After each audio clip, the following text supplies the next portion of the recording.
Selon les adeptes de la théorie du complot du Nouvel Ordre mondial, NOM, des groupes élitistes conspireraient pour instaurer un gouvernement mondial autoritaire qui remplacerait les États-nations souverains. Les partisans de cette théorie avancent que ces groupes influents chercheraient à contrôler tous les aspects de la vie humaine, de l'économie à la religion, en passant par l'éducation et la politique.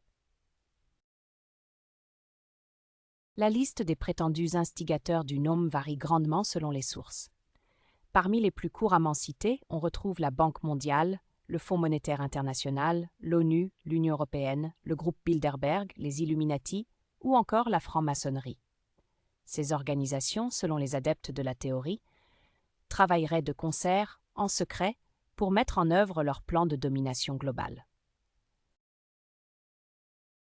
Les théoriciens du complot du NOM avancent aussi que ces groupes élitistes utiliseraient diverses méthodes pour manipuler la population et avancer leur agenda. Cela inclut la désinformation, le contrôle des médias, l'ingénierie sociale, la surveillance de masse et même la manipulation du climat ou l'usage de la guerre et de la terreur pour instaurer un sentiment de peur et d'insécurité.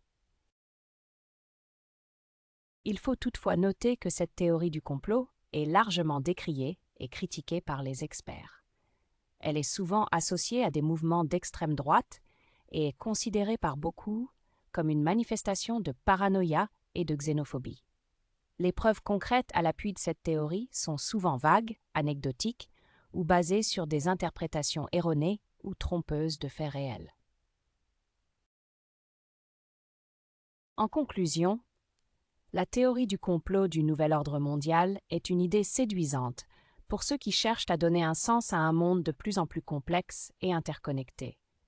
Cependant, la réalité est souvent bien plus nuancée, et il est important de rester critique face à ces théories qui peuvent parfois servir des agendas politiques ou idéologiques.